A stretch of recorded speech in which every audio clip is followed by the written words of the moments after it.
Hi, this is Doug with IdahoMMA.com. I'm here with Tom Munds. Tom, thank you for your time. I appreciate it. No problem, man.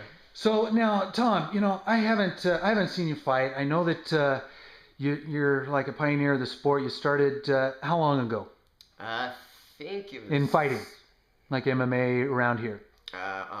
around here. I think it was about 4 or 5 years ago. Dome breaker through Iron Fist promotions against Jose Contreras, Egyptian Theater. That's pretty good. So let's talk about your start. So you fought lots of fights. You've been training for how long? Uh, Officially started training. Martial arts when I was like 6. Like whatever. All stand-up stuff. Nobody knew what grappling was back in the days. So, but went through boot camp. Got a little bit of grappling experience in there for the Marines. Didn't work out there, so kept going and got into my first couple of fights after a while. Actually found a throwdown and got training with Jason Flynn. Got my jiu-jitsu, got my blue belt under him, and ever since, it's a whole different ball game now.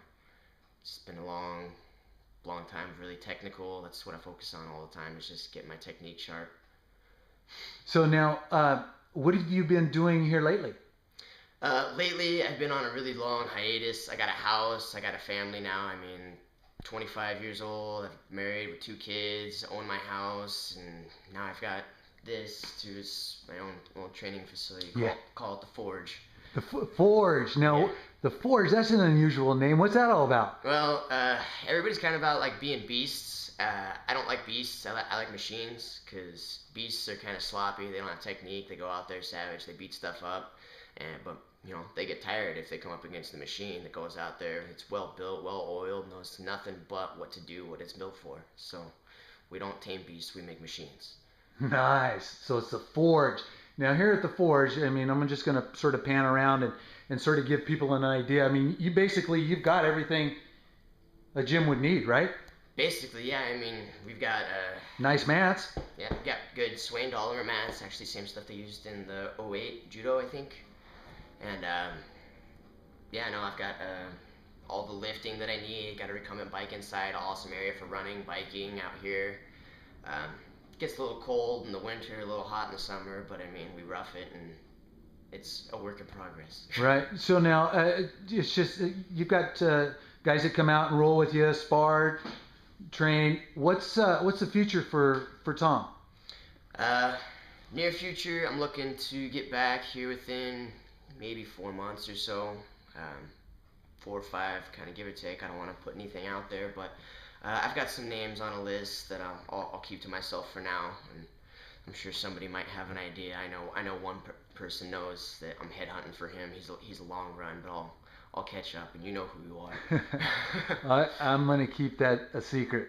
So let's talk about like what was your motivation for getting into mixed martial arts?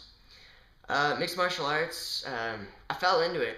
There was no motivation. When I first started, it was just because I was just doing martial arts. I used it when I was 16 years old. I was out in my backyard just hitting a bag. It was freezing cold. I go out there in a pair of gym shorts and nothing else and just hit a bag outside. And, I used to tear up I got fighter fists, swollen knuckles and the whole deal. And I used to bleed all over my bag and whatever. But, I don't know. My motivation is just I love it. There is no better form of competition. It's one-on-one. There's nobody else, and it's complete and utter domination. It's one way or the other. It's I assert my will versus you, or you against me, and it's just going to be who trained harder, who's got more heart, and who knows more. Those are the 3 things that are going to really matter, and that's all that should matter in athletics, really.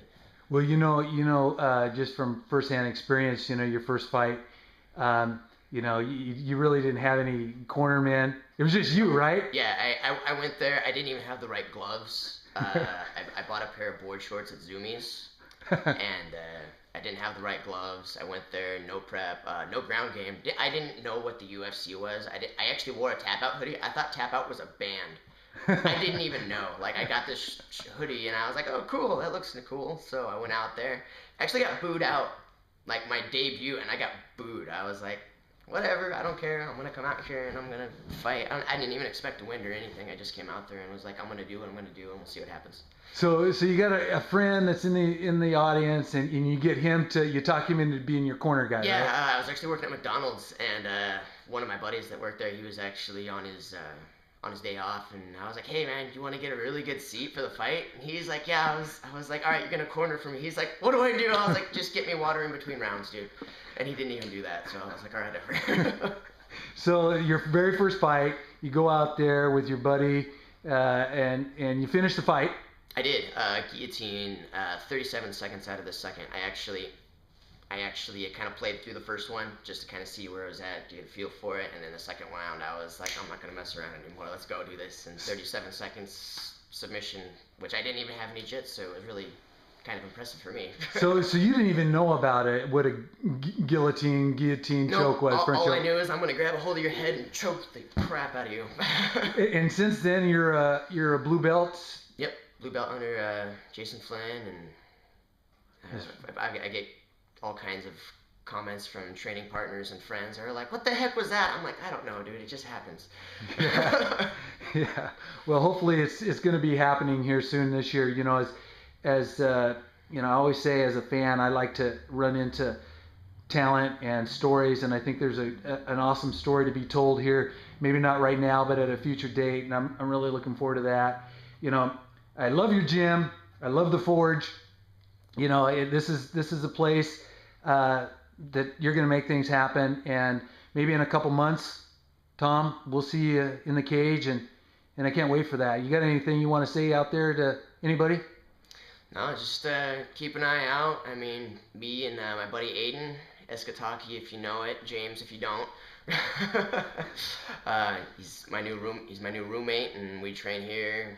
We're gonna be in here 5 to 6 days a week, putting in our reps, getting our lift on, getting our conditioning in, and you guys are gonna see a whole different level of MMA come out of this thing. Keep an eye out for Absolute. You see this, that's something to watch. That's it right there.